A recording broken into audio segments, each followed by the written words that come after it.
Bonjour à tous, bienvenue dans les locaux du bureau agence de Révélateur, ici même à Boulogne-Billancourt, au 16 rue Louis Pasteur. Si vous avez envie de venir voir, mais n'hésitez pas, vous serez toujours les bienvenus. Sauf la semaine prochaine, puisque là je pars en résidence, monter le spectacle éternel, plutôt le remonter avec une super équipe. C'est sur la vocation de Jean-Paul II de Frédéric Ozanam. Voilà, je vous fais voir l'affiche, elle est là, tac, voilà, on remonte ce spectacle parce qu'on le jouera le samedi 14 novembre à 14h30 au Théâtre Saint-Léon, et puis sans doute le lendemain, dimanche 15 à 14h30. Tout ça, c'est sur éternel-lespectacle.fr. Si je vous fais voir, et si je suis dans ce couloir, c'est pour vous faire voir les affiches. Vous voyez, là, j'ai derrière moi, juste là, toutes les affiches des comédies musicales Révélateurs, elles sont nombreuses. On est en train de faire, chaque fois que vous passez, on prend une photo avec la comédie musicale que vous avez jouée quand vous étiez jeune ou moins jeune. Vous voyez, il y en a quand même, je sais même plus combien il y en a. Ça fait 23 ans que je fais ça, vous imaginez. Là, sur ce mur, il y a également toutes les dernières affiches des derniers spectacles que nous avons joués. Euh, Hildegarde, Catherine de Sienne, Thérèse d'Avila, Thérèse de Lisieux. C'est la toute dernière avec au-dessus. Chaque fois, il y a au-dessus, eh bien, il y a la sainte, il y a la statue de la sainte, ou du saint. Là, je vous fais voir. Voilà, ça c'est Thérèse de Lisieux. Elle est magnifique, hein.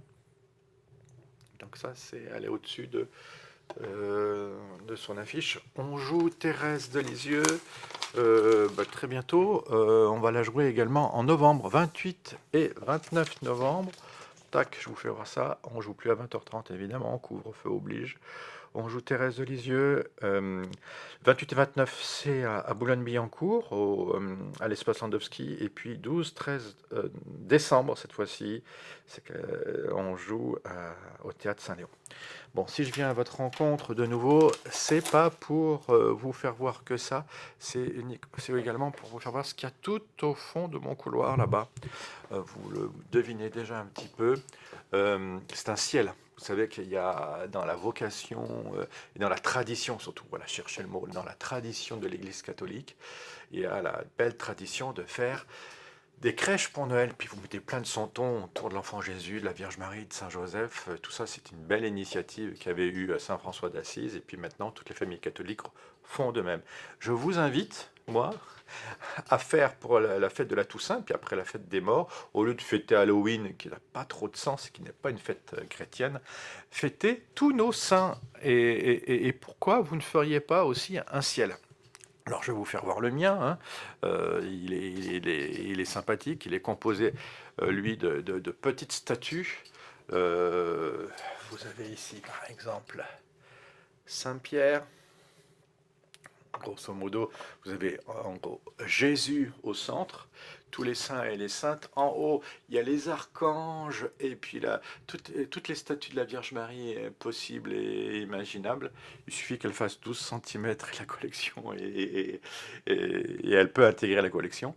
Et puis après, vous avez plein de saints et plein de saintes. Je sens que vous allez être distrait par ma photo de Fernandel et de Don Camillo, donc pour ça que je vous l'ai fait voir, mais ça n'a rien à voir avec mon propos, c'est pour éviter que vous soyez distrait, je vous le fais voir une bonne fois pour toutes, et puis après c'est bon. Après, j'ai mis toutes ces saintes femmes-là, elles sont superbes. Là, j'ai mis les saints qui avaient une crosse. Bon, hein, vous avez reconnu Saint-Nicolas. Tous les saints Père Abbé, c'est Saint-Bernard, lui. Ah oui, voilà, tac. Des fois, je les reconnais même plus, heureusement qu'il y a le nom en dessous, hein. Et puis ça, c'est les saints qui ont vécu du temps de Jésus. Il y a Jean. Là, j'ai remis Marie et Luc, hein, parce que c'est mes saints patrons. Tout au fond, j'ai mis les saints de l'Évangile et de l'Ancien Testament. Et puis après, des saints plus récents, regardez, Sainte Bernadette de Lourdes. Ah là là, elle est magnifique. Don Bosco, Saint Jean-Marie Vianney. Bon, bref. Tous les saints que j'ai joués, et qui sont il y a toute une petite cohorte, ils sont là, ils sont dans mon bureau. Regardez voir ça. Peut-être vous allez les reconnaître, mais avec dedans, hop, petite Claire de Castelbajac, Jean-Paul II, Mère Teresa. Bref, et ça c'est mon bureau. Alors pourquoi je vous fais voir ça? C'est parce que Euh, Ça serait bien que vous puissiez faire pareil. Alors, vous allez me dire, mais on n'a pas de statut. Bon, bah, si vous n'avez pas de statut chez vous pour la Toussaint, vous allez faire la chose suivante. Dans vos livres pieux, vous avez certainement plein d'affiches, de petites images de dessins. Et si vous n'en avez pas, il faut prendre vos magazines préférés ou bien vous allez sur Google, vous les imprimez, tout ça. C'est très simple. Imprimante couleur et hop, même noir et blanc, ça marche. Vous mettez un drap blanc, vous mettez une belle croix et une belle image de Jésus, puis tout autour, vous mettez tous vos saints préférés, vos saints patrons, d'accord? Vous pouvez également mettre les photos des personnes que vous aimez et qui ont disparu, tous ceux qui vous sont chers, grands-parents et autres. Et c'est l'occasion de réanimer la prière, puis de prier pour les saints très connus, et puis aussi tous, enfin, les saints officiels de l'Église, puis aussi tous les autres, d'accord, hein? Donc, pour la Toussaint, de cette année, vous allez faire un ciel en famille, ou pas uniquement en famille, là je parle aux familles, mais ça, vous faites dans votre coin prière, c'est aussi l'occasion de renouveler votre coin prière.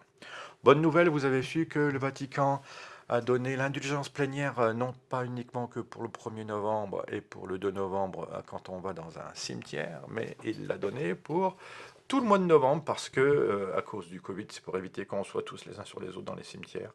C'est plus prudent en effet. Donc si jamais vous allez prier dans un cimetière pendant le mois de novembre, vous avez une indulgence plénière. Pour cela, il faut se confesser et communier, prier aux intentions du Saint-Père, puis faire cette belle démarche. On prie pour les fidèles défunts. Bon voilà, bon ciel à vous.